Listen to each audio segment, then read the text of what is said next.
जब पेड़ में गाना बजेगा तो सोया चिड़िया मून पर जाकर उछलेगा। वाह बेटे, मौज पे गए। सर ये क्या क्या बोल रहे हो आप, ये क्या है? मतलब एग्रीकल्चर चैप्टर है, ये सब क्या बातें बोल रहे हो भाई? देखो ये सब जो मैंने आपको बोला ना अभी, ये निमोनिक्स हैं। तुम्हें बहुत दिक्कतें होती होंगी राबी क्रॉप और खारिफ क्रॉप को याद करने में। ये मैं आपको निमोनिक्स लेके आया हूं जहां पर आप इजीली ये रिकलेक्ट कर पाओगे, रिमाइंड कर पाओगे अपने आप को कि कौन सा क्रॉप राबी है, कौन सा खारिफ है। अभी इन निमोनिक्स को मैं आगे एक्सप्लेन करूंगा। इस चैप्टर में जितने भी सारे आपके फूड क्रॉप्स हैं, नॉन फूड क्रॉप्स हैं, सब के लिए मैंने यहां पर टेबल बनाया हुआ है। भाई एनसीईआरटी में 12 पेजेस में ये चैप्टर है, लेकिन मैंने यहां पर जो किया हुआ है, आपको स्लाइड्स दिखाऊंगा मैं आपको। सारे फूड क्रॉप्स एक ही स्लाइड में है, सारे food crops other than grains एक ही स्लाइड में है, सारे नॉन फूड क्रॉप्स एक ही स्लाइड में है, हॉर्टिकल्चर्स एक ही स्लाइड में है। भाई ये 4 स्लाइड, और इसमें से डेफिनेटली क्वेश्चन आएगा।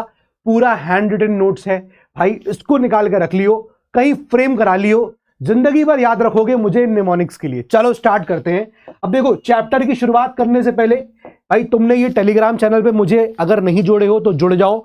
ये टेलीग्राम चैनल पे यहां पर मैं लाइव भी आने वाला हूं, बातचीत करेंगे, बहुत सारी स्ट्रेटजी और टिप्स को डिस्कस करेंगे। बाकी मैं पीडीएफ भी जो है इस सेशन का यहां पर भी भेज दूंगा, तो तुम्हें जहां से निकालना हो वहां से निकाल लेना। देखो चैप्टर की शुरुआत जो होती है ना, वो कुछ इस तरह से होती है कि भाई एग्रीकल्चर हमको पता है। अब ये सब बातें मुझे पता है कि तुम्हें जो है साल भर से पढ़ रहे हो, नहीं भी पढ़ रहे हो, तो मैं पहले कहूंगा लेट अस फोकस डायरेक्टली कि हमें एग्जाम में क्या क्या पूछा जाएगा। देखो सिंपल सी बात है कि एग्रीकल्चर यानी खेती, तो 2/3 ऑफ द पॉपुलेशन जो हमारी कंट्री की है वो हमारी खेती करती है। सिंपल सी बात है, ठीक है। अब कितने प्रकार की खेती होती है सर? देखो प्रकार कितने हैं? 3। एक है प्रिमिटिव सबसिस्टेंस फार्मिंग, दूसरा है इंटेंसिव सबसिस्टेंस फार्मिंग, और तीसरा है कॉमर्शियल फार्मिंग। पहले तो अपन नाम को तोड़ लेते हैं और नाम में ही मतलब ढूंढते हैं। देखो प्रिमिटिव मतलब होता है पुराना, सबसिस्टेंस मतलब होता है खाली जिंदा रहने भर के लिए हम फार्मिंग करें। तो प्रिमिटिव सबसिस्टेंस फार्मिंग का मतलब है ऐसे पुराने तरीके जो फार्मिंग में इस्तेमाल होते थे, जिसमें सिर्फ लोग जिंदा रहने के लिए बस फार्मिंग करते थे। यानी कि कोई ऐसा नहीं था कि उससे खेती करके उस सामान को बेच दिया मार्केट में, कोई प्रॉफिट वगैरह नहीं होता था, आदमी सिर्फ अपने लिए ही खेती करता है। तो एक तरीका ये हो गया। अब प्रिमिटिव सबसिस्टेंस फार्मिंग में जैसा कि बता रहा हूं मैं, ये एक ट्रेडिशनल मेथड हो गया, ठीक बात है। दूसरी बात ये कि क्या सर अभी भी ये चीज अभी भी चल रही है? इतनी एडवांस हो चुका है टेक्नोलॉजी, एग्रीकल्चर इतना बढ़ चुका है, क्या ये अभी भी चल रहा है? जी हां, कुछ पॉकेट्स ऑफ इंडिया में आपको अभी भी लोग, किसान जो है वो subsistence farming, primitive subsistence farming करते हुए मिल जाएंगे, ठीक है। फिर अब अगर प्रिमिटिव सबसिस्टेंस फार्मिंग है, पुराने तरीके हैं फार्मिंग के, तो भैया पुराने हथियार और टूल्स भी इस्तेमाल होंगे, जैसे कि नाम लिखा हुआ है, हो, दाओ, है ना, डिगिंग स्टिक्स। ये सब क्या है? ये आपके इंस्ट्रूमेंट्स हैं, आपके इंस्ट्रूमेंट टूल्स हैं जो खेती में इस्तेमाल होते हैं, प्रिमिटिव वाले। ये बात समझ में आ गया? तो simple 3 point primitive subsistence farming में कि भैया ये फार्मिंग आपकी ओल्ड स्टाइल की फार्मिंग है, ये अभी भी भारत में प्रैक्टिस होती है, ध्यान रखना, अभी बंद नहीं हुई है, और इसमें प्रिमिटिव टूल होंगे। अब इसके बाद ये सबसिस्टेंस फार्मिंग जो है प्रिमिटिव वाली, काहे पे डिपेंड होगी? अरे ये इतनी पुरानी जमाने की है, तो जाहिर सी बात है उस पुराने जमाने में कोई भी इरिगेशन की तरीके तो रहते नहीं होंगे, तो डेफिनेट सी बात है ये मॉनसून पे डिपेंडेंट होती होगी खेती, और साथ ही साथ मॉनसून के साथ सॉइल की फर्टिलिटी पे। अगर सॉइल फर्टाइल नहीं था तो भाई कोई पेस्टिसाइड या इंसेक्टिसाइड या फर्टिलाइजर उस वक्त तो होते नहीं थे कि इसको यहां पर इसकी हम खेती की जो प्रोडक्टिविटी बढ़ा दें। तो प्रिमिटिव में हर चीज पुराने तरीके का, ठीक है ना, पुराने स्टाइल का। भाई अभी भी प्रैक्टिस हो रही है, पुराने तरीके के टूल्स इस्तेमाल हो रहे हैं, मॉनसून पर डिपेंडेंट है, और नेचुरल फर्टिलिटी सॉइल की, मतलब उस पर डिपेंड करता है कि सॉइल की फर्टिलिटी कैसी। अब इसमें एक जो आपका तरीका है प्रिमिटिव सबसिस्टेंस फार्मिंग चली आ रही है, वो है स्लैश एंड बर्न, ठीक है। अब स्लैश एंड बर्न में क्या होता है? मान लीजिए किसान जब खेती करता है तो एक जगह उसने अपना क्रॉप लगाया, ठीक है। अब जब वहां की क्रॉप की प्रोडक्टिविटी कम हो जाती है, खत्म हो जाती है, गिर जाती है, तो वहां से वो क्या करता है? स्लैश करता है क्रॉप को, और फिर उस जगह की जो पराली होती है, लेफ्ट ओवर पार्ट होता है ट्री का, नीचे जो होता है ना, खूंटी खूंटी निकली होती है, उसको जला देता है, ठीक है। अब उस लैंड को वो छोड़ के कहीं और चला जाता है। क्यों? ताकि तब तक उस लैंड की, जिसको अभी छोड़ा है उसने, उसकी प्रोडक्टिविटी रीगेन हो जाए। इसीलिए उसको बोलते हैं स्लैश, यानी कि आपने पूरा काट दिया, स्लैश कर दिया वहां जो खेती थी, और बर्न कर दिया, फिर आप दूसरे जमीन पे मूव कर गए, ताकि उतने टाइम में उस जमीन की जो प्रोडक्टिविटी है वो इंक्रीज हो जाए, ठीक है। तो ये हो गया हमारा प्रिमिटिव सबसिस्टेंस फार्मिंग। इससे ज्यादा अपन को अभी एग्जाम के लिए कुछ भी नहीं पढ़ना है, ठीक है। आगे आ जाओ। अभी आपको इसमें क्या बताना है मुझे कि भाई अलग अलग इंडिया में अलग अलग नामों से इसको जाना जाता है। अब उसको देखो कैसे याद करना है, मैं आपको थोड़ा बता देता हूं, प्लीज एक बार देखो। हो सकता हो आपको ना ये अच्छे से दिखाई ना दे रहा हो, लेकिन प्रिंट आउट ले लियो, समझ में आ जाएगा। देखो इंडिया में तो तुम्हें थोड़ा बहुत याद करना पड़ेगा, जैसे नॉर्थ ईस्ट में ये बहुत फेमस है जुमिंग, ज्यादातर एग्जाम में यही पूछता है, तो इसको तो ध्यान रखना ही रखना कि नॉर्थ ईस्ट में क्या बोलते हैं स्लैश एंड बर्न को। यू विल फाइंड कि इसी को जुमिंग कहा जाता है, ठीक है ना। डिफरेंट डिफरेंट नेम्स हैं, ये स्लैश एंड बर्न को डिफरेंट डिफरेंट नेम से बोला जा रहा है, या हम कह सकते हैं प्रिमिटिव सबसिस्टेंस फार्मिंग के डिफरेंट डिफरेंट एक तरह से ये प्रकार हो गए। तो मध्य प्रदेश में क्या दैया है ना, मध्य प्रदेश में दैया या फिर बेवार हो गया। आंध्र प्रदेश में पोडू बोलते हैं, उड़ीसा में पमनदाबी, वेस्टर्न घाट्स में कुमारी, राजस्थान में वालरे, हिमालयस में खिल और झारखंड में कुरवा। तो देखो इसमें ना सबसे इंपॉर्टेंट है जुमिंग। बाकी को तुम्हें थोड़ा रट्टा मारना पड़ेगा, कट कट कट कट ऐसे कर लेना, हाथ रख लेना और एक एक पहचान बना लेना। सबसे बढ़िया तरीका बताऊं, हर नाम के डी पी सब में ना कोई अपना दोस्त का नाम देख लेना, तो हर दोस्त को किसी ना किसी स्टेट से रिलेट कर देना, ठीक है। एक तरीका ही रखना। अब इसका मैं बना के लेके आया हूं, देखो वर्ल्ड में कैसे कैसे बोलते हैं, देखो अदर कंट्रीज में क्या क्या बोलते हैं। जैसे वेनेजुला है, वेनेजुला में क्या बोलते हैं, कोनू को। कैसे याद करेंगे, वीडियो कॉल करते हो मैडम को? नहीं सर अभी तो नहीं करते हैं, छोटे हैं, कभी रात में मम्मी अगर फोन दे देती हैं तो धीरे धीरे हम लोग, है ना। तो वेनेजुला में क्या बोलते हैं, कोनू को। तो भाई याद करने का तरीका क्या है, वीडियो कॉल, वीसी। अरे भैया वीसी करोगे, वीडियो कॉल करोगे, तो याद रखना वेनेजुला कोनू को। क्लियर हो गया। दूसरा देखो यहां पर मैक्सिको में क्या बोलते हैं, मिल्पा। ध्यान रखना एम स्क्वायर, याद रखना है क्या, एम स्क्वायर। कभी आ गया मैक्सिको तो ध्यान रखना मैक्सिको का क्या है, एम स्क्वायर, यानी मिल्पा हो गया, ठीक है। फिर देखो सीएम साहब दो है, चीफ मिनिस्टर होते हैं तो दो सीएम साहब हैं। एक है सीएम साहब, ये सेंट्रल अमेरिका में बोलते हैं क्या, उसको मिल्पा। और देखो यहां पर एक और सेंट्रल अफ्रीका में क्या बोल रहे हैं इसको, मसूल। अच्छा साहब, तो एक तो ये याद रखना, ठीक है। फिर एक हो गया आपका देखो बिहार साहब, एक तो बिहार से याद रखना। ब्राजील का रोका हो गया, यानी कि शादी होती है ना, शादी से पहले एक रस्म करते हैं, रोक लिया, तो ब्राजील का रोका कर दिया। और वियतनाम के वियतनाम को रास्ता दिखा दिया, तो वियतनाम रे। तो वियतनाम को रास्ता दिखाना है।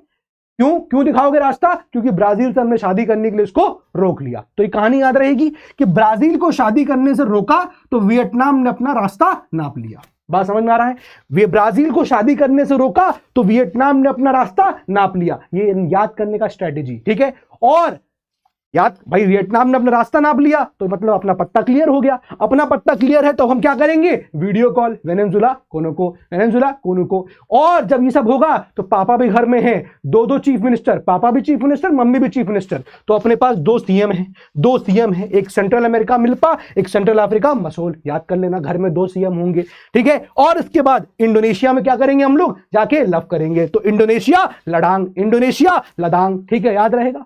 तो पूरी कहानी क्लियर हो गई। ब्राजील को रोका तो वियतनाम ने अपना रास्ता नाप लिया। क्लियर कहानी कैसे शुरू हो रही है, ब्राजील को रोका तो वियतनाम ने अपना रास्ता नाप लिया, इसलिए अपन ने क्या किया, वीडियो कॉल करना शुरू किया। लेकिन घर में कौन है, दो चीफ मिनिस्टर हैं, पापा मम्मी, एक सीएम मिल्पा, एक सीए, यहां पर क्या हो गया, मसूल हो गया। और लव कहां करेंगे, इंडोनेशिया। तो याद करने का थोड़ा तरीका है, दिमाग में बैठ जाएगा, एग्जाम में आएगा, टिक्का मार के आ जाएगा, काम खत्म, ठीक है। तो आई होप इतना बात यहां पर समझ में आ गया होगा, क्लियर हो गया। चल अब यहां पर जो हमें बचा है, एक बार देख लेते हैं इंटेंसिव सबसिस्टेंस फार्मिंग को और एक बार देख लेते हैं कमर्शियल फार्मिंग को। क्लियर है, चलो देखो यहां पर इंटेंस सबसिस्टेंस फार्मिंग या इंटेंसिव सबसिस्टेंस फार्मिंग बोलेंगे। अब देखो नाम से पता चल रहा है इंटेंसिव, घंघोर तरीके से यहां पर फार्मिंग हो रही है, लेकिन सिर्फ सबसिस्टेंस के लिए, सिर्फ जीने मरने के लिए उतना ही सबसिस्टेंस कर रहे हैं। तो यहां पर देखो लेबर इंटेंसिव। अब यहां लेबर ज्यादा क्यों चाहिए, क्योंकि ये इंटेंसिव सबसिस्टेंस फार्मिंग है। लेबर क्यों चाहिए, क्योंकि ये एक ऐसी जगह हो रही है जहां की पॉपुलेशन बहुत ज्यादा है। ज्यादा पॉपुलेशन है तो ज्यादा अनाज की डिमांड होगी, और ज्यादा अनाज ग्रो करना है तो ज्यादा लोगों को, लेबर को लगाना पड़ेगा काम करने के लिए। तो इंटेंसिव सबसिस्टेंस फार्मिंग जो है वो लेबर इंटेंसिव है ना। वो प्रैक्टिस करी जाती है हाई पॉपुलेशन के एरिया में। अब अगर हाई पॉपुलेशन के एरिया में प्रैक्टिस कर रहे हैं, क्यों, क्योंकि भैया ज्यादा डिमांड है, तो उसके अगर हमको आउटपुट को बढ़ाना है प्रोडक्शन के, एग्रीकल्चर के, तो क्या करोगे, बायोकेमिकल्स का इनपुट का इस्तेमाल करोगे। और बायोकेमिकल इनपुट्स का इस्तेमाल करेंगे और इरिगेशन करेंगे तो क्या होगा, खेती ज्यादा हो रही होगी, है ना। लेकिन इससे फर्क क्या पड़ा, इससे फर्क ये पड़ा सर, हुआ क्या कि लैंड होल्डिंग डिक्रीज हो गई। कैसे, अब एक एक्ट आ गया था, राइट टू इनहेरिटेंस। अब मान लो मैं, एक आदमी है सोहन लाल, समझना, एक आदमी है, इसका नाम है क्या, सोहन लाल उसका नाम है। अब सोहन लाल की इतनी बड़ी जमीन थी, बहुत बढ़िया बात है, कोई बहुत बढ़िया इतनी बड़ी जमीन पे वो खेती कर रहा है, तो उसकी प्रोडक्टिविटी जो थी वो बहुत ही जबरदस्त प्रोडक्टिविटी थी, खूब सारा अनाज यहां पर वो प्रोड्यूस कर रहा था। क्लियर हो गया, ठीक है। लेकिन अब सोहन लाल के 5 बच्चे भी हैं भाई साहब, ठीक है, तो अब उम्मीद है छठवा नहीं होगा। तो सोहन लाल के 5 बच्चे हैं। अब 5 बच्चे हैं तो क्या हुआ कि राइट टू इनहेरिटेंस एक एक्ट आ गया, जिसके तहत सोहन लाल की जब मृत्यु होगी तो ये जमीन सोहन लाल की 5 भागों में बढ़ जाएगी, यानी कि 5 लड़कों में बढ़ जाएगी। अब आप बताइए कि सोहन लाल जब प्रोड्यूस कर रहा था तो प्रोडक्शन ज्यादा होगा ना, लेकिन अब ये जमीन 5 भाई में अलग अलग बढ़ गई तो प्रोडक्शन कम हो गया कि नहीं हो गया? हर बच्चे का प्रोडक्शन टोटल अभी तक कम हो गया कि नहीं हो गया? हाँ सर, कम हो गया। तो प्रोडक्शन कम हुआ, अब क्या होगा? इसका मतलब एक ही जमीन से 5-5 लोग अब यहां पर कमाने की बात कर रहे हैं, और एक एक आदमी अपनी जमीन से निचोड़ेगा जितना निचोड़ सकता है, केमिकल, फर्टिलाइजर्स, ओम भू भट स्वाहा, इतना कर देगा भाई मतलब प्रोडक्शन बढ़ जाए। इसलिए क्या क्या लिखा हुआ है कि लैंड होल्डिंग क्या हो गई? डिक्रीज हो गई। लैंड होल्डिंग क्या हो गई? इस एक्ट के आने से, ये जो इनहेरिटेंस का एक्ट आया उसकी वजह से लैंड होल्डिंग्स क्या हो गई? लैंड होल्डिंग सर, उसकी वजह से लैंड ऐसे बढ़ गई, राइट। और इससे लैंड पे बहुत इनॉर्मस प्रेशर हो गया, क्योंकि अब इतनी जमीन पे बहुत सारा प्रोडक्टिविटी करने की कोशिशें करी जा रही। क्लियर हो गया, ये है हमारा इंटेंसिव सबसिस्टेंस फार्मिंग। इतना ही अभी लिख दोगे, बहुत है एग्जाम के लिए। फिर आ जाओ कमर्शियल फार्मिंग। अब नाम से पता चल रहा है कमर्शियल, पैसे का मामला है, पैसे का चक्कर है बाबू भैया। तो यहां पर जो आपकी किसानी हो रही है उसमें पैसे का चक्कर है बाबू भैया। तो कैसे? अब यहां भी जो भी फार्मिंग होगी वो कॉमर्स के लिए, ट्रेड के लिए होगी, यानी कि प्रॉफिट की बात होगी। प्रॉफिट चाहिए हमको वहां पर, ठीक है। प्रोडक्शन जो है वो मार्केट की नीड के हिसाब से होगा। अगर मार्केटवा में डिमांड है कि हमको चाहिए ये चीज तो और प्रोड्यूस किया जाएगा, मार्केट में डिमांड नहीं है तो नहीं प्रोड्यूस किया जाएगा। अरे भैया, जब डिमांड नहीं है तो काहे प्रोड्यूस करेंगे, और अगर प्रोड्यूस कर दिया तो बेचे नहीं पाएंगे तो प्रॉफिट कैसे होगा, है ना। तो ऐसे क्रॉप का हम ट्रेड ही क्यों करेंगे? इसलिए उन्हीं क्रॉप्स को ग्रो किया जाएगा जितना किया जाएगा जितने की डिमांड है मार्केट के हिसाब से, तभी हमको प्रॉफिट मिलेगा।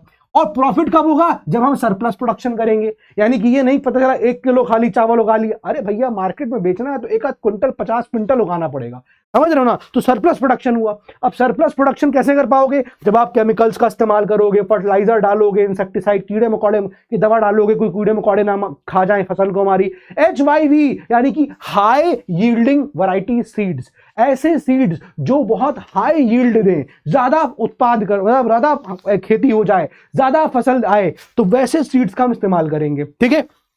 अब इसमें क्या होता है, जैसे आप कमर्शियल फार्मिंग की बात करेंगे तो उसमें एक एग्जांपल हो गया प्लांटेशंस का। क्या हो गया? प्लांटेशन का एक एग्जांपल हो गया। अब प्लांटेशन मतलब आपके चाय, जैसे एग्जांपल टी हो गया, कॉफी हो गया, चाय के बागान होते हैं। आप देखोगे मूवी थी बर्फी, तो बर्फी में दिखाया गया, बर्फी में वो रणबीर कपूर वाली, जिसमें वो गूंगा होता है, बोल नहीं पाता है, बफ्फी बफ्फी करता रहता है, तो वो प्लांटेशन में क्या दिखाते हैं? पूरा चाय के बागान है। तो आप देखो बड़ा सा large part of land tract है और उसमें सिर्फ एक ही क्रॉप ग्रो होता है ना। तो लार्ज लैंड जिसमें सिंगल क्रॉप है, सिंगल क्रॉप, और इतनी बड़ी जमीन पर जाहिर सी बात है कि बहुत हैवी लेबर जो है उसमें लगती है। तो हमेशा प्लांटेशंस या वो कमर्शियल क्रॉप के अंदर आता है। आपका ये कॉफी हो गया, टी हो गया, रबड़ हो गया, ये सब आपका प्लांटेशन क्रॉप होता है। क्लियर? तो हमारा ये जो है एनसीईआरटी में पहले 2 पेज जो है आपके कंप्लीट हो गए। एक ही स्लाइड में हमने 2 पेज कंप्लीट किए। एग्रीकल्चर पहले तीनों प्रकार देख लिया, और प्रिमिटिव, फिर इंटेंसिव, और फिर कमर्शियल, सबकी हमने बातें देख ली, और किसको किस नाम से बोलते हैं ये हमने यहां पर थोड़ा रट लिया। तो ब्राजील को रोका तो वेनेजुएला ने अपना रास्ता नापा, तो हमने फिर मैडम से वीडियो कॉल करना शुरू करी, यानी वेनेजुएला कोनुका करना शुरू किया। लेकिन घर में पापा मम्मी हैं, 2 सीएम साहब हैं, तो एक का हो गया यहां पर मसूल एम से, और एक सेंट्रल अफ्रीका में, और एक सीएम साहब हो गए कहां पर? सेंट्रल अमेरिका का मिल्पा हो गया, ठीक है। एक एम स्क्वायर याद रखना, बस अलग से है। बाकी फिर क्या होगा, जब शादी ब्याह होगा तो इंडोनेशिया में जाके लव करेंगे, एल से लव। बात समझ में आ गया? क्लियर हो गया? तो अपन को ऐसे पूरा याद करना था। अब आ जाओ आगे। अब देखो बड़ा मजे आएगा, तुमको मजा आने वाला है। क्रॉपिंग पैटर्न 2 तरीके के यहां पर समझ लो पहले। एक होता है राबी क्रॉप, एक होता है खारिफ क्रॉप, ठीक है ना। इन दोनों के समय के बीच में जो क्रॉप उगाया जाता है उसको बोलते हैं जायद क्रॉप। क्लियर? ये तो पता ही होगा सर, साल भर से पढ़ रहे थे, लेकिन अगर नहीं पढ़ रहा होगा तो भी अब जान लो। एक होता है राबी क्रॉप, एक होता है खारिफ क्रॉप, एक होता है जायद क्रॉप। अब याद करना सर बड़ा कंफ्यूजन होता है कि कौन सा वाला कब हम उगाते हैं, कौन से वाले को हम कब हार्वेस्ट करते हैं। देखो सिंपल तरीका है, यहां से शुरू करेंगे। जिसको जब उगाएंगे तो अगला वाला जब निकालेंगे तो उसके बाद वाला उसको उगाएंगे। जैसे फॉर एग्जांपल हार्वेस्टिंग कब हो जाएगी, हार्वेस्ट मतलब फसल को निकाल लिया खेत से, हार्वेस्ट हुआ जून में, तो भैया फिर हमने क्या किया, हमने खारिफ को ग्रोन कर दिया। ऑनसेट ऑफ मॉनसून, जुलाई में मॉनसून आ गया। तो देखो जैसे ही आपका राबी क्रॉप खत्म हुआ जून में, हमने क्या किया, ऑनसेट ऑफ मॉनसून पे, यानी कि मॉनसून की शुरुआती पे खारिफ क्रॉप लगा दिया। अब जैसे ही खारिफ क्रॉप खत्म होगा सितंबर टू अक्टूबर, वैसे ही देखो हम लोग सर्दी में यहां पर अक्टूबर नवंबर में विंटर लगा देंगे, यानी कि राबी क्रॉप की सोइंग कर देंगे। बात समझ में आ रहा है? एक जहां खत्म हो रहा है, जैसे ही राबी क्रॉप खत्म हो रहा है जून में, तो हमने जुलाई में क्या किया, खारिफ क्रॉप लगा दिया। जैसे ही हमारा खारिफ खत्म हो रहा है यहां पर सितंबर अक्टूबर में, वैसे क्या किया हमने सर्दी में यहां पर हार्वेस्टिंग सोन कर दिया, बीज लगा दिए। ठीक है, एग्जाम्पल के लिए आधी रात को कभी कोई उठा के पूछे और एग्जाम में यही पूछेगा, राबी क्रॉप का एग्जाम्पल दीजिए, तो आपको पता होना चाहिए गेहूं। कभी गांव के बाहर निकलोगे तो गेहूं, धान लगा होता है पूरे खेतों में, तो ध्यान रखना ठंडी की फसल है यहाँ पर गेहूं। और अगर हम बात करें यहाँ पर खारिफ, तो खारिफ का कौन हो गया, पैडी, चावल, राइस हो गया।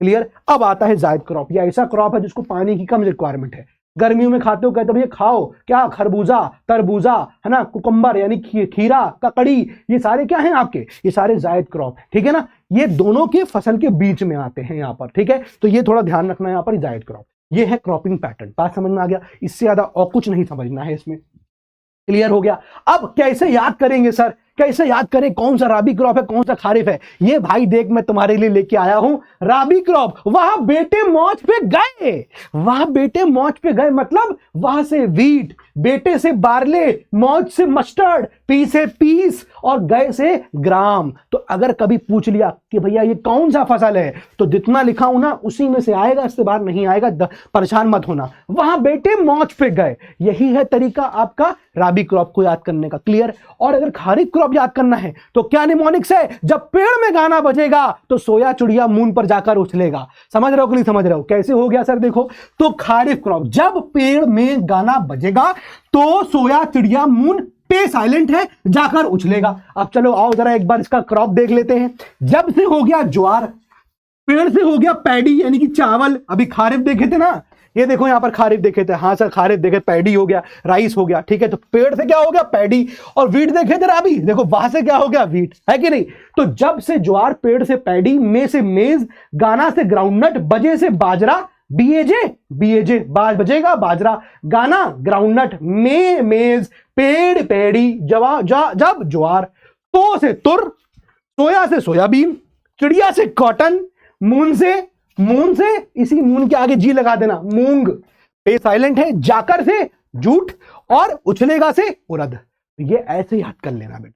ठीक है, जब पेड़ में गाना बजेगा तो सोया चिड़िया मून पर जाकर उछलेगा। क्लियर हो गया? और फिर उसके बाद वाह बेटे मौज पे गए, तो अपन ऐसे सारे राबी और खारिफ क्रॉप को याद कर सकते हैं। क्लियर हो गया? आज के बाद जिंदगी में रात को 2 बजे भी अगर मम्मी उठा के पूछे बताओ, तो सीधे गाना शुरू कर देना, जब पेड़ में गाना बजेगा तो चिड़िया मून पर जाकर उछलेगा। क्लियर हो जाएगा? ठीक है, अब आगे आ जाओ, आगे बढ़ते हैं। हो गया सर बहुत हंसी मजाक। अब बात आती है कि राबी क्रॉप कहां मिलेगा, कौन सी बारिश से उनको पानी मिलता है, और खारिफ क्रॉप कहां मिलते हैं और कौन सी बारिश कौन सी रेनफॉल से उनको पानी मिलता है। सिंपल, देखो हमने अभी राबी क्रॉप के बारे में क्या देख लिया, कब सोन होता है, कब हार्वेस्ट होता है और उसका एक प्रकार। फिर ऐसे ही देखा हमने खारिफ के बारे में, कब सोन, कब हार्वेस्ट और इसका एग्जाम्पल। फिर हमने देख लिया राबी क्रॉप कौन कौन से होते हैं, वह बेटे मौज पे गए। फिर हमने खारिफ क्रॉप भी देख लिया, जब पेड़ में गाना बजेगा तो सोया चिड़िया मून पर जाकर उछलेगा, वो देख लिया। अब आता है एरिया। तो देखो राबी क्रॉप जो है तुमको पूरा नॉर्थ वाले पार्ट में देखने को मिलेगा, नॉर्थ या नॉर्थ वेस्टर्न, ऐसे याद रख लेना। अभी मार्क दिखा दूंगा, मैप भी आएगा इसमें, मैप भी आएगा, अभी देखना भैया। तो Punjab, Haryana, UP, UK, JK and HP. Clear? Jammu Kashmir, Himachal Pradesh, Punjab, Haryana, UP, UK. तो आप देख सकते हो पूरा नॉर्थ वेस्टर्न वाला पार्ट जो है कहीं ना कहीं नॉर्थ और नॉर्थ वेस्टर्न वाला पार्ट आ रहा है। क्लियर? अब खारिफ का कौन सा एरिया है, साउथ वाला ले लेना, साउथ वाला, नीचे वाला। ठीक है, अब देखो महा से मतलब महाराष्ट्र हो गया, कर्नाटका, आंध्रा, तेलंगाना, कर्नाटका, तेलंगाना, आंध्रा, सब लगे लगे स्टेट है, सब पड़ोसी वड़ोसी हैं, केरल, तमिलनाडु। ये हो गया आपका खारिफ। ठीक है, अब आती है कि बारिश, पानी कहां से मिलता है इनको, पानी कहां से मिलता है। देखो अगर रेनफॉल की बात करेंगे तो राबी क्रॉप कब का क्रॉप है, सर्दियों का क्रॉप। याद आ रहा है? हाँ सर, सोन कब हो रहा है, हार्वेस्ट कब हो रहा था, राबी क्रॉप हार्वेस्ट कब हो रहा था, देखिए अप्रैल जून में हार्वेस्ट कर दोगे तो जाहिर सी बात है इसको लगा दोगे ऑनसेट ऑफ मानसून में। खारिफ जैसे ही मानसून आया खारिफ लग जाएगा, खारिफ हटेगा सर्दी में, बरसात में लगकर सर्दी में हटा तो सर्दी में ये लगा दोगे राबी। तो राबी क्या है? सर्दी का क्रॉप है। अब सर्दी के लिए याद रखिए कि सर्दी के लिए कौन सा बारिश होती है, एक तो होता है वेस्टर्न डिस्टर्बेंस, याद रखिए, जो एकदम मेडिटेरेनियन सी से चला आता है, और दूसरा होता है वेस्टर्न टेम्परेट साइक्लोन्स। इन दोनों की वजह से रेनफॉल होती है, तो इन फसलों को ठंडियों में पानी मिल जाता है। भाई ठंडियों की फसल है ना, तो पानी कैसे मिलेगा? डब्बू डब्बू पानी थोड़ा डालोगे कि मग एक मग करके पानी डाल दिया, कैसे? वर्षा होगी, और जब वर्षा होगी तो वेस्टर्न डिस्टर्बेंस, और ये दोनों रीजन है जिससे इनको पानी मिल जाएगा। क्लियर हो गया? और अगर हम खारिफ की बात करेंगे तो इनको यहाँ पर जो नॉर्मल मानसून होता है हम लोगों का, है ना, मानसून से हल्की बारिश, क्या है वो गाना पता नहीं मुझे, तो वो जून जुलाई में जो बारिश होती है भैया, जुलाई में, वही मानसून, ठीक है ना। तो ये आपका पानी पहुंचाता है खारिफ क्रॉप को। चलो भैया बहुत हो गया, अब आते हैं मेजर क्रॉप्स। अब कुछ नहीं बचा, चैप्टर खत्म, समझ लो। मेजर क्रॉप्स दो ही प्रकार के, एक होता है फूड क्रॉप, खाने वाले फसल होंगे, एक होता है नॉन फूड क्रॉप। क्रॉप है, उगाए जा रहे हैं लेकिन खा नहीं सकते भाई साहब। एग्जाम्पल, उगाया जाएगा कॉटन लेकिन खा थोड़ी पाओगे। एक होता है जूट, है ना, उगाया जाएगा लेकिन खा नहीं पाओगे, राइट। तो एक तो फूड क्रॉप हो गया, एक नॉन फूड क्रॉप हो गया। सिंपल हो गया सर? हाँ सर। अब फूड क्रॉप को दो प्रकार थे, एक फूड क्रॉप जो ग्रेन्स होते हैं, अनाज होते हैं, है ना, जैसे हम गेहूं की बात करेंगे, चावल की बात करेंगे, हम दालों की बात करेंगे, ये क्या हो गए? ग्रेन्स हो गए। एक वो फूड क्रॉप जो ग्रेन्स नहीं होते हैं, है ना, जैसे हम बात करेंगे ऑयल सीड्स की बात करेंगे, ठीक है, अभी हम डिस्कस करेंगे उनको, ठीक है। तो ये यहाँ क्लासिफिकेशन। अब मैंने क्या किया है कि ये फूड क्रॉप को, यानी कि एक स्लाइड ये फूड क्रॉप, एक विच आर ग्रेन्स, एक स्लाइड ये food crop which are not grains, और एक स्लाइड ये नॉन फूड क्रॉप। 3 स्लाइड में इसके बाद का खेल खत्म, पैसा हजम। समझ में आ रहा है? चलो आगे बढ़ते हैं जल्दी से, बिना समय को बर्बाद किए। भाई देख, तुम्हें ना इसमें सिर्फ याद ही करना है, और वो भी जो निमोनिक्स बता दिए उसको, तो मेरा समय लेके पढ़ाना और कोई मैटर नहीं करेगा। सुनता जा रहा है ना? अब देखो फूड क्रॉप्स कौन कौन से पढ़ने हैं एनसीईआरटी में? राइस, व्हीट, मिलेट, मेज और पल्सेस, यानी कि दाल, ठीक है। तो इसमें क्या क्या पढ़ना है? राइस, चावल, गेहूं, मिलेट, मेज और पल्सेस, ये 5 पढ़ने हैं। अब आ जाओ बेटा 5 पढ़ लेते हैं। ये देखो टड़ा, सारा कुछ लिखा हुआ है, एक एक करके फॉलो कर ले, मेरे को समझ में आ जाएगा। देखो राइस से शुरू कर रहा हूं, ठीक है। राइस में 4 पॉइंट याद करने हैं, 5वां पॉइंट मत याद करियो, ठीक है। पहला पॉइंट क्या है? राइस का ध्यान रखना, राइस एक खारिफ क्रॉप है, जो देख ही लिया हमने। टेम्परेचर देखो, सबका टेम्परेचर देखना है, टेम्परेचर टेम्परेचर टेम्परेचर और टेम्परेचर, सबका टेम्परेचर पता चल जाएगा कि फसल कितने टेम्परेचर में उगती है। फिर उसके बाद पानी भी तो चाहिए, तो रेनफॉल, और रेनफॉल हम यहां भी देखेंगे क्या सिनेरियो है रेनफॉल का। यहां भी कहीं कहीं अगर तुमको एग्जैक्ट ना मिले तो थोड़ा माहौल समझ में आ जाएगा कि बारिश कितना चाहिए होगा। क्लियर हो गया? चलिए देखिए, चावल की बात कर रहे हैं, यहां टेम्परेचर कितना चाहिए? 25 डिग्री से ज्यादा, temperature requirement is greater than 25, यानी कि 25 डिग्री से ज्यादा तापमान होगा तो चावल के लिए बढ़िया है। रेनफॉल की बात करें, 100 सेंटीमीटर रेनफॉल चाहिए, और अगर उतनी वर्षा नहीं हो रही है तो फिर हम इरिगेशन से अपना काम चला सकते हैं।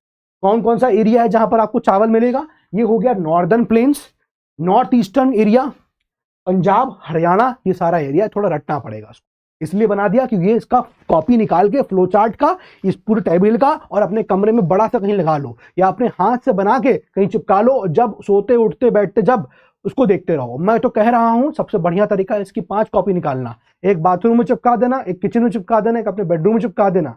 समझ रहे हो ना? 4-5 कॉपी, जहां जहां तुम बैठते हो जा जाके ज्यादा वहीं चिपका दो, और हर वक्त चलते फिरते उसको देखते रहो, तुम्हें याद हो जाएगा, ठीक है। तो राइस का क्लियर हो गया। अब इसमें इंडिया जो है वो सेकंड लार्जेस्ट प्रोड्यूसर है चावल का, ये बात समझ में आ गया। बस यही 4 पॉइंट है। राइस एक खारिफ क्रॉप है, ये क्लियर। टेम्परेचर 25 डिग्री ज्यादा, रेनफॉल 100 सेंटीमीटर ज्यादा, एरिया नॉर्दर्न वाले एरियाज होंगे, Punjab, Haryana, all this area, और इंडिया सेकंड लार्जेस्ट। अब आ जाओ अपने गेहूं पे, ठीक है।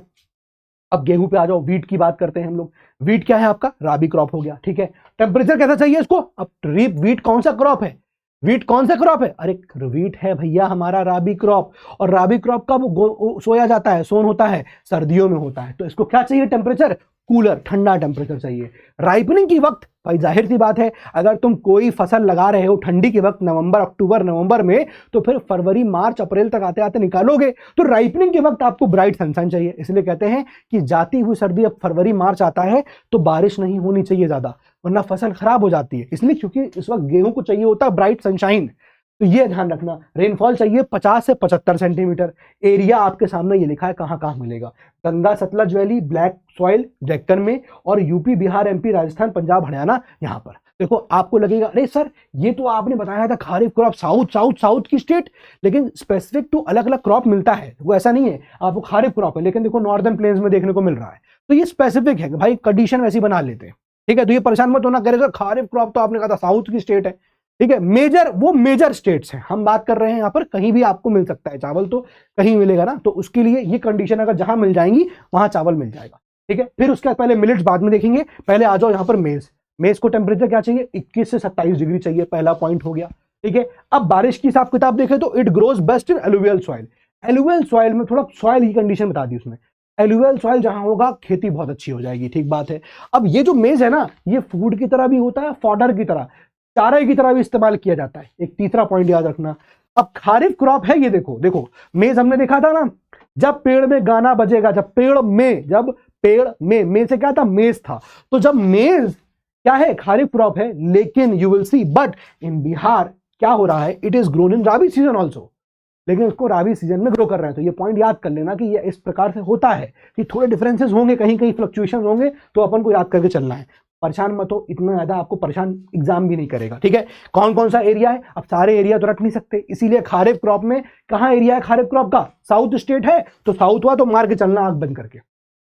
ये इसलिए बता दिया कि साउथ स्टेट नॉर्थ स्टेट, ताकि अगर कभी स्टेट याद ना आए तो वही लिख के आ जाना, साउथ स्टेट तो हो ही करेगा, ठीक है ना। तो खारिफ क्रॉप है, ये हो गया। अच्छा अब मॉडर्न इनपुट, आपके इनपुट्स हैं HYV सीड्स या इरिगेशन की मदद से प्रोडक्शन क्या हो गया इसका इंक्रीज हो जाता है, ठीक है। प्रोडक्शन हमने क्या कर लिया इसका इंक्रीज कर लिया, बात समझ में आ गया। चलिए आगे देखिए, अब आते हैं हम लोग दालों पे, पल्सेस की बात करते हैं। ये हाई प्रोटीन की चीज होती है ना, कहते हैं दाल खाओ प्रोटीन है, तो ये तो रोज हम बात करते हैं साहब, इसमें कुछ याद ही नहीं करना कि दाल दाल क्या हो गया प्रोटीन हो गया, दाल क्या हो गया प्रोटीन हो गया, ठीक बात है।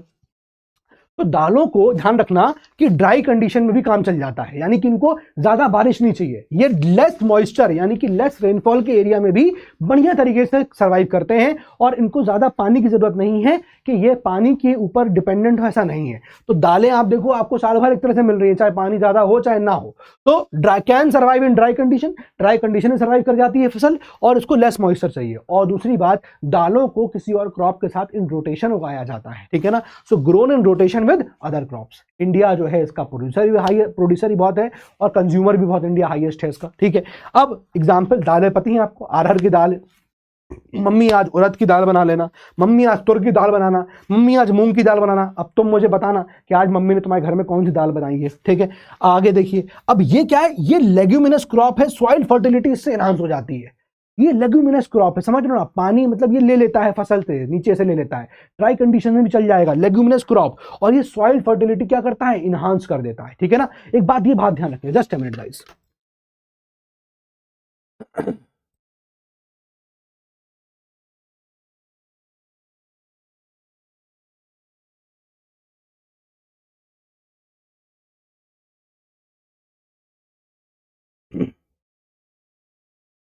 ठीक है, अब जरा सुनिए, तो लेग्यूमिनस क्रॉप हो गया, सॉइल फर्टिलिटी इंहांस कैसे हो रही है, बिकॉज ये ब्रेक कर रहा है ना, ये क्या कर रहा है, ये ब्रेक कर देता है, लाइक बैक्टीरिया को जो नाइट्रोजन फिक्सेशन कर देता है, लेग्यूमिनस क्रॉप्स हैं नाइट्रोजन फिक्स कर देते हैं, ठीक है। और एरिया कौन कौन सा हो गया, MP, राजस्थान, महाराष्ट्र। तो इसका भी एरिया लिखा हुआ है दोस्तों, इसका भी एरिया लिखा हुआ है दोस्तों, इसका भी एरिया लिखा हुआ है दोस्तों, और इसका भी एरिया लिखा है। हर जगह आपको एरिया एरिया एरिया एरिया देखने को मिल रहा है, सबका एरिया, रेनफॉल, टेम्परेचर, ऐसे एक बार चार्ट देखते रहना। अब आते हैं मिलेट्स पे। मिलेट्स आपको पता है हाईली न्यूट्रिशियस होते हैं, और इनके जो बीज होते हैं बड़े छोटे छोटे होते हैं, ठीक है। अब यहाँ 3 आपको यहाँ दिख रहे हैं, ज्वार, बाजरा, रागी। इसका भी आप आटा खाते होगे, ज्वार का, बाजरा का, रागी का आटा खाते हो, हाँ सर। अब ज्वार जो है वो रेन फेड क्रॉप है। रेन फेड का मतलब क्या होता है, यानी कि वो रेन पे ही, रेन सारा जो खेती वेती है वो रेन पे ही डिपेंड है, उसको इरिगेशन की जरूरत नहीं है, यानी कि ये क्रॉप वहीं उगता है जहां पर बारिश ज्यादा होगी, बढ़िया बारिश हो जाएगी, क्योंकि ये रेन पे ही डिपेंडेंट क्रॉप है, रेन फेड ही क्रॉप है, बारिश से ही अपना सारा मॉइस्चर लेता है ये, है ना। आप सोचोगे कि इरिगेशन कर लेंगे और इरिगेशन लगा कर लेंगे, तो नहीं, ये रेन फेड क्रॉप है। कहां मिलेगा, महाराष्ट्र, कर्नाटक, आंध्र और MP, ठीक है। फिर बाजरे की बात करेंगे, ये कहां अच्छा ग्रो करता है, सैंडी सॉइल, ब्लैक सॉइल में बढ़िया ग्रो करेगा। और जब सैंडी और ब्लैक सॉइल की बात हो रही है तो कहां पर आएगा, राजस्थान हो गया, UP, MP, हरियाणा हो गया, ठीक है। सारे स्टेट वैसे ही आपको इतना याद नहीं कर पाओगे, ना इतना पूछेगा, मेन वाले याद रखना, राइस हो गया, व्हीट हो गया, ये जरूर याद रखना, ठीक है। अब देखो रागी, अब रागी आप देखो कहां मिल रहा है, कर्नाटका, तमिलनाडु, हिमाचल प्रदेश, UK। लेकिन आप एक कॉमन चीज देखो, आपको कर्नाटका, तमिलनाडु, हिमाचल प्रदेश ऊपर चला गया, यूके ऊपर चला गया, कर्नाटका, तमिलनाडु। तो इतना वैरायटी, इतना ऊपर नीचे याद करना वैसे भी आसान नहीं होगा, तो इस पे ज्यादा दिमाग माथापच्ची मत करना। बाकी ये है कि जितना चार्ट देखोगे तो याद होता चला जाएगा। यहाँ तो भाई सब चीजें याद रहेंगी, सर ने कहां पर क्या लिखा था, तो एग्जाम में अगर पूछ लिया गया तो रिकलेक्ट कर लोगे, अच्छा इसका ये था, इसका ये था, इसका ये था, ठीक है। दूसरी बात, ये जो रागी है ना, ये आयरन कैल्शियम में बहुत रिच होता है, बहुत सारे न्यूट्रिएंट्स होते हैं रागी के अंदर, इसलिए कहते हैं रागी का आटा, है ना।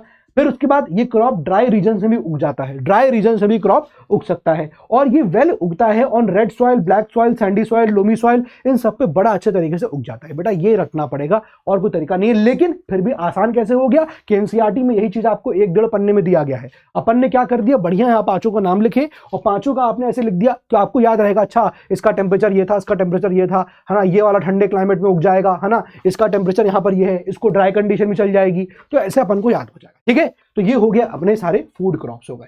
अब आते हैं हम लोग food crops other than grains पे, ठीक है। अब उसमें कौन कौन सा है, शुगर केन, कॉफी, टी और ऑयल सीड्स, बस 4 है, और चारों के यहां जो पॉइंट लिखे हैं वैसे याद रखना है।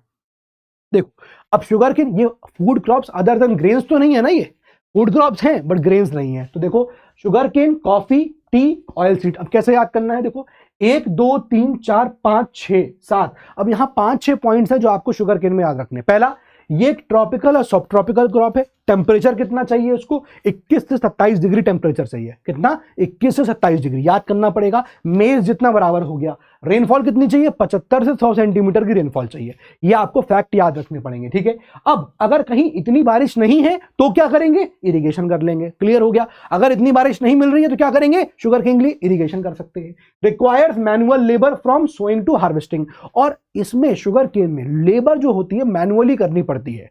सोइंग से लेकर हार्वेस्टिंग तक जो यहाँ पर खेती होती है, जो लोग होते हैं वो मैनुअली उनको लगाना पड़ता है काम करने के लिए।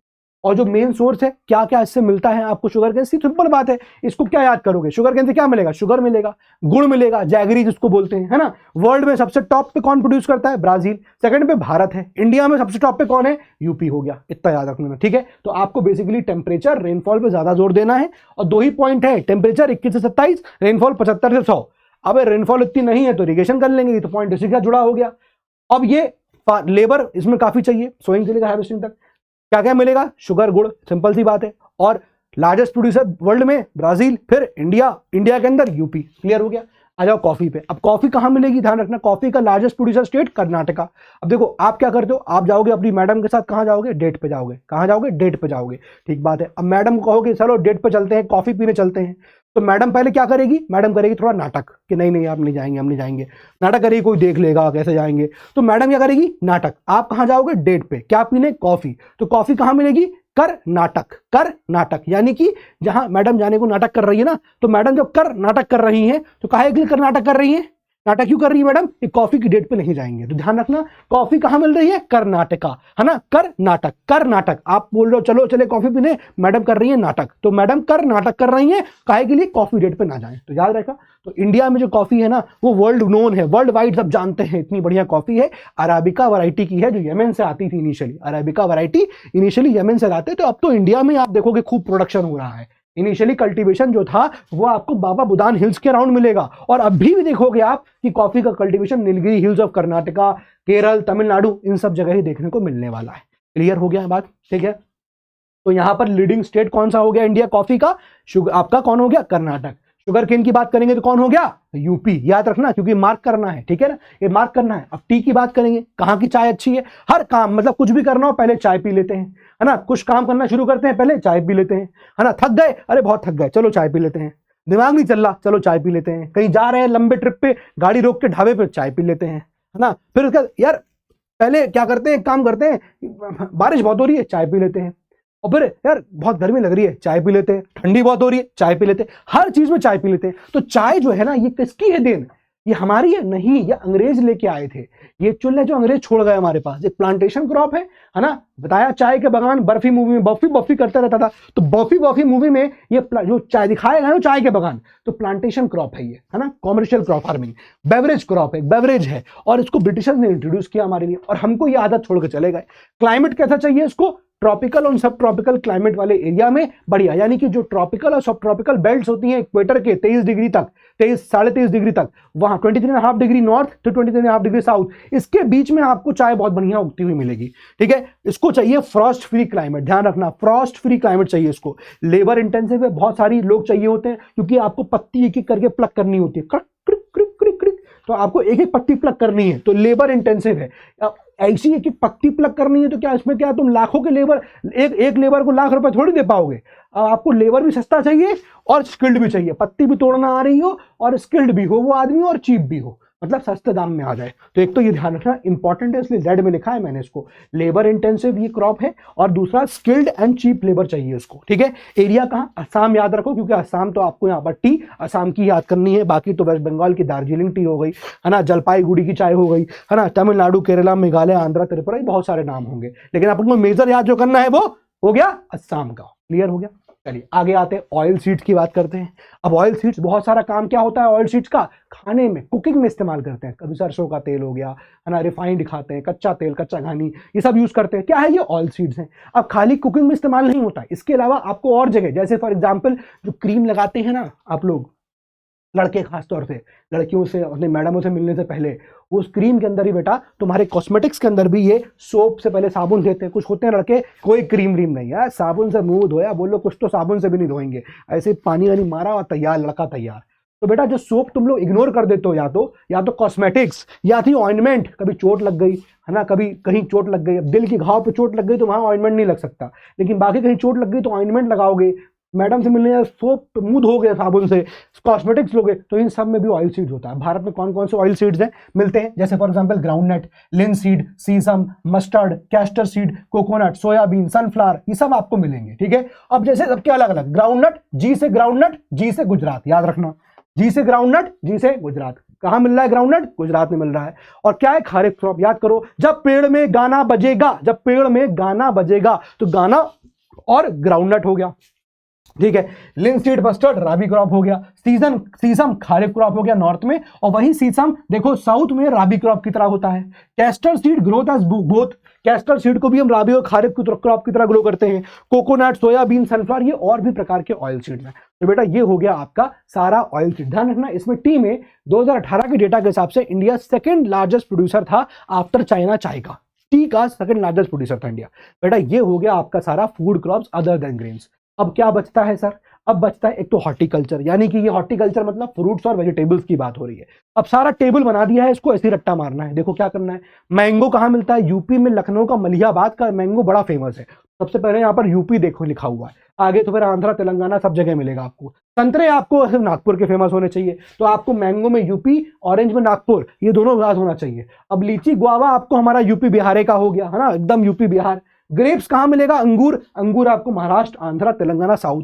पाइनएप्पल मेघालय में, और ये जो एप्पल है, वॉलनट है, ड्राई फ्रूट्स, ऑल दीज ये ऊपर जम्मू कश्मीर चले जाओ है ना, आपको वहां पर एप्पल के ऑर्चर्ड्स मिलेंगे। हिमाचल प्रदेश चले जाओ तो सेब आपको वहां मिलेगा, कहते हैं कश्मीरी सेब है, ध्यान रखना सेब कश्मीरी बहुत चलता है। संतरा नागपुरी बहुत चलता है, आम यूपी का बहुत चलता है, लीची गुआवा यूपी बिहार चलता है, अंगूर महाराष्ट्र का चलता है, पाइनएप्पल मेघालय का। ठीक है, याद रहेगा, बस यही है हॉर्टिकल्चर। अब आता है फूड नॉन फूड क्रॉप्स। अब नॉन फूड क्रॉप में तीन चीजें हैं जो पढ़नी है, एक है रबर, ठीक है, और एक हो गया आपका फाइबर क्रॉप्स। फाइबर मतलब तो रबर हो गया, फाइबर मतलब कुछ कपड़ा अपड़ा टाइप का। देखो कॉटन हो गया, कॉटन का कपड़ा, जूट का कपड़ा और सिल्क का कपड़ा, होता है कि नहीं होता है। तो सिल्क का कपड़ा जो हम बनाते हैं वो एक सिल्क के उससे इंसेक्ट से निकल रहा है, इसको हम क्या बोलते हैं, सेरीकल्चर, रियरिंग ऑफ सिल्क करते हैं। सिल्क वॉर्म को जब रियर करते हैं तो उसको बोलते हैं सेरीकल्चर। तो सिल्क वहां से निकल गया, रेशम हो गया। अब बचा क्या, रबड़, कॉटन और जूट। आइए इन तीनों नॉन फूड क्रॉप को एक स्लाइड पर देख लेते हैं। ठीक है, ये आ गया आपका रबड़, कॉटन और जूट। 4 पॉइंट रबड़ पे हैं, 4 पॉइंट कॉटन पे हैं और 4 पॉइंट आपके यहां पर जो है वो जूट पे है। ठीक है, यही याद रखना। चलो आ जाओ, कॉटन से शुरू करते हैं यहां पर, रबड़ से। अब रबड़ आपका कहां उगता है, इक्वेटोरियल क्रॉप है। इक्वेटर्स पे आपको क्या मिलेगा, इक्वेटर पे आपको रबड़ क्रॉप मिलेगा। ठीक है, इक्वेटोरियल क्रॉप है, यानी कि जो 0 डिग्री इक्वेटर के आसपास आपको बहुत अच्छा जो रबड़ है वो उगता हुआ मिलेगा। टेम्परेचर कितना चाहिए, मोर देन 25 डिग्री। इक्वेटर पे तो आपको मोर देन 25 डिग्री मिल ही जाएगा टेम्परेचर। रेनफॉल कितना चाहिए, 200। अब रेनफॉल आपको पता होगा कि इक्वेटर पे सुबह शाम बारिश, इक्वेटर पे आप देखोगे डेली शाम को बारिश होती है, डेली है ना, every day in evening it rains at around 4 PM daily देखोगे बारिश होगी। तो देखो रेनफॉल 200 सेंटीमीटर हो रहा है, ठीक है। और एरिया कौन कौन सा है जहां रबड़ मिल रहा है, ध्यान रखिएगा, केरल हो गया, कर्नाटक हो गया, तमिलनाडु, मेघालय, अंडमान और निकोबार। केरल याद रखिएगा क्योंकि यही चीज मार्क करना है मैप के अंदर, ठीक है। केरल का क्या हो गया, रबड़ का क्या हो गया, केरला हो गया। कॉटन का क्या हो जाएगा, महाराष्ट्र। पढ़ते आ रहे हैं, Regar soil, Regar soil, Regar soil, black soil, black soil, black soil. Area कौन सा हो गया, महाराष्ट्र। एक याद रख लो पहले कि मिट्टी एरिया याद रखो मेन, बाकी सब तो फिर लाइन लग जाएगी। कितना मेन याद रखो, 210 फ्रॉस्ट फ्री डेज। बिना इसके कॉटन का आंसर पूरा नहीं होगा। 210 फ्रॉस्ट फ्री डेज चाहिए और रिक्वायर क्या, high temperature with low rainfall की रिक्वायरमेंट इसको होती है। अब आ जाओ जूट। जूट को हम लोग गोल्डन फाइबर कहते हैं। क्या बोलते हैं, गोल्डन फाइबर। मैंने लिखा नहीं है यहाँ पर, यहाँ मेंशन कर लो। कहीं लिखा है मैंने गोल्डन फाइबर, नहीं लिखा है बेटा, यही मेंशन कर लो। इसको गोल्डन फाइबर कहते हैं।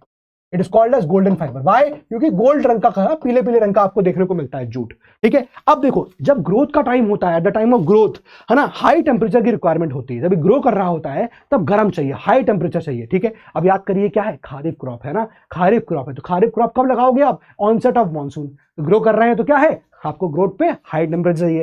याद करिए खारिफ क्रॉप कैसे है, जूट खारिफ क्रॉप कैसे है, जब पेड़ में गाना बजेगा तो सोया चिड़िया मून पे जाकर का जे जो था वो जूट था, है ना, तो उछलेगा, ऐसे याद हो जाएगा। अब वो खारिफ क्रॉप है तो खारिफ क्रॉप आपको याद रहेगा, onset of monsoon. Onset of monsoon है तो इसका मतलब बढ़िया ड्रेन्ड फर्टाइल सॉइल, खूब बारिश हो रही होगी। Soils are renewed every year, हर साल फसल को उगने से पहले बारिश हो जाती है, मानसून का पानी मिल जाएगा और बढ़िया at the time of growth high temperature है। एरियाज कौन सा याद रखना है आपको जूट में, West Bengal is the key area. ये की एरियाज का हो गया, कॉटन का की एरिया ये हो गया, रबड़ का की एरिया केरल हो गया। ये तीन याद हो गए। ये तीनों मैप पे मार्क करने हैं। आइए देख लेते हैं कहां पर है, पहले मैप पे देख लेते हैं कहां पर मार्क किया है सर आपने। ये देखिए, ये देखो, केरल का क्या हो गया, रबड़ हो गया, है ना, केरल, ठीक है। ये कर्नाटका में क्या होगा, मैडम कॉफी नहीं पिएंगी तो नाटक होगा, कर्नाटका। महाराष्ट्र का क्या हो गया, कॉटन हो गया।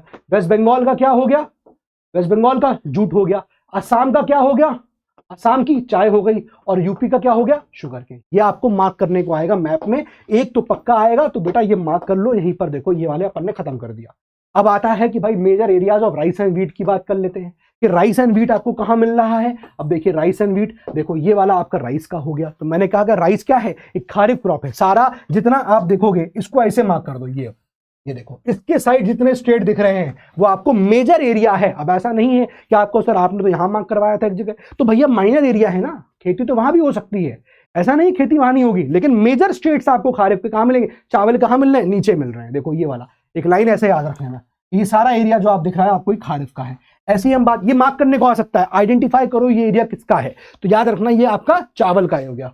अब ऐसे आएगा, मार्क करो कि ये एरिया व्हीट कौन सा है। तो अगर ये इसके ऊपर वाला एरिया है, अगर इसके ऊपर वाला एरिया है तो ये व्हीट का हो गया। अगर इसके नीचे वाला एरिया था, अगर इसके नीचे वाला एरिया है तो वो यहां पर चावल का हो गया, ठीक है ना। तो ये राइस का हो जाएगा और ये आपका व्हीट का हो जाएगा, ठीक है। तो इसको थोड़ा याद करने का तरीका है वो आपको यहां पर मैं बताया हूं।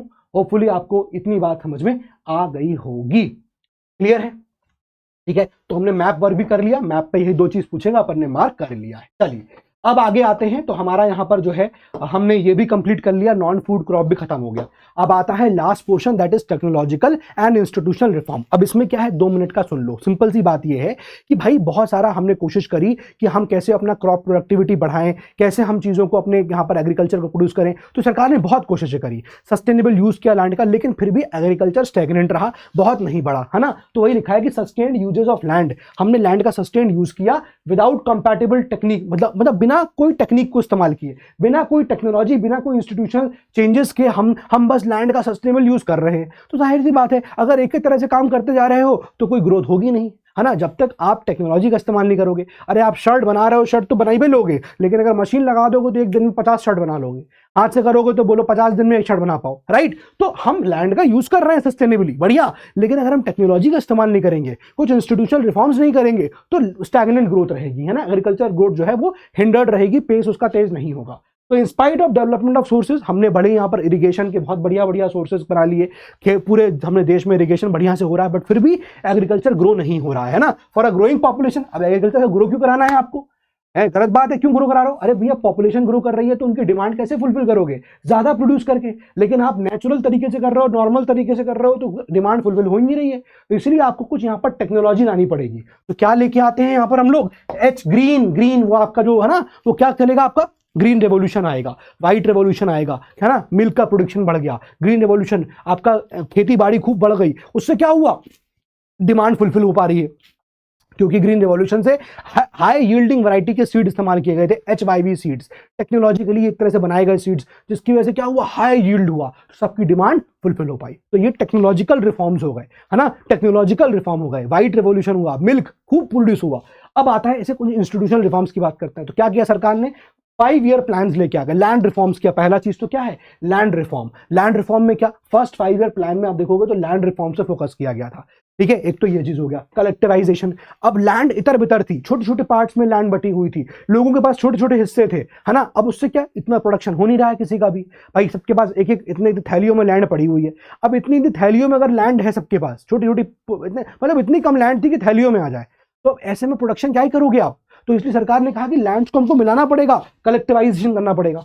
फिर कंसोलिडेशन ऑफ होल्डिंग्स, यानी कि आपने लैंड कलेक्टिवाइज कर दिया, उसको होल्ड करिए, कंसोलिडेशन करिए, आप लैंड साथ में लाके होल्ड करिए। तो राइट ऑफ इनहेरिटेंस जो था, जिसने लैंड बांट दी थी, had already led to fragmentation, land बढ़ गई, टूट गई, फ्रैगमेंट हो गई, ऑफ लैंड होल्डिंग्स। इसी वजह से जरूरी हुआ कि होल्डिंग्स, होल्डिंग्स मतलब यहां क्या हुआ, लैंड को बोल रहा है। What do you mean by holdings, holdings का मतलब हो गया लैंड।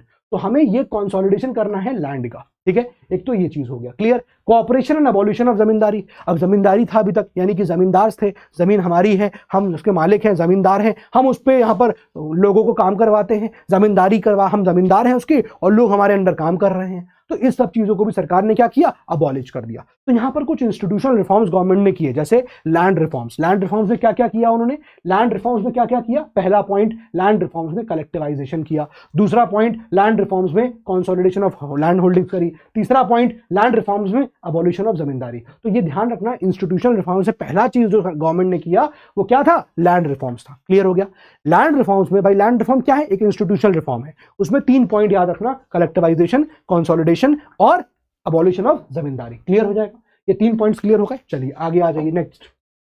अब जो यहां पर बातें हमने बताई, लॉज ऑफ लैंड रिफॉर्म्स आए, है ना, पर उसका जो इंप्लीमेंटेशन था वो अच्छे से नहीं हो रहा था, यानी कि कलेक्टिवाइजेशन या फिर कंसोलिडेशन ऑफ लैंड होल्डिंग्स, ये सब अच्छे से नहीं हो रहा था। सरकार ने क्या किया, सरकार लेके आती है एक और यहां पर अपना प्रोग्राम, जिसको बोलते हैं कॉम्प्रिहेंसिव लैंड डेवलपमेंट प्रोग्राम, ठीक है, इसको लेके आई, जिसमें उसने इंस्टीट्यूशनल रिफॉर्म्स भी किए, वो तो कर ही रही थी, लेकिन टेक्नोलॉजी यूज नहीं हो रही है। अब आपने कह तो दिया ठीक है, लैंड को मिला दो, कंसोलिडेट कर लो, कलेक्टिवाइज कर लो, जमींदारी अबॉलिश कर लो, सब कुछ कर दिया, लेकिन अभी भी कुछ नहीं काम बढ़ रहा है। क्यों, क्योंकि टेक्नोलॉजी इज मिसिंग। तो जब कॉम्प्रिहेंसिव लैंड डेवलपमेंट प्रोग्राम आया, तो इस कॉम्प्रिहेंसिव लैंड डेवलपमेंट प्रोग्राम में टेक्नोलॉजी का भी इस्तेमाल किया गया, जैसे ग्रीन रेवोल्यूशन हो गया, ठीक है, जैसे आप देखोगे व्हाइट रेवोल्यूशन हो गया। इससे क्या हुआ, उत्पाद, प्रोडक्शन जो है वो यहां पर बढ़ गया, ठीक है। तो ये चीजें यहां पर है जो उम्मीद है आपको समझ में आ गई होंगी, ठीक है। तो और क्या क्या किया सरकार ने, सरकार ने क्या किया, प्रोडक्शन को बढ़ाने के लिए, क्या करने के लिए, क्रॉप इंश्योरेंस स्कीम लेके आए। मान लो कभी कोई किसान को घाटा हो गया, कोई ड्रॉट पड़ गया, सूखा पड़ गया, फ्लड्स आ गए, साइक्लोन आ गया,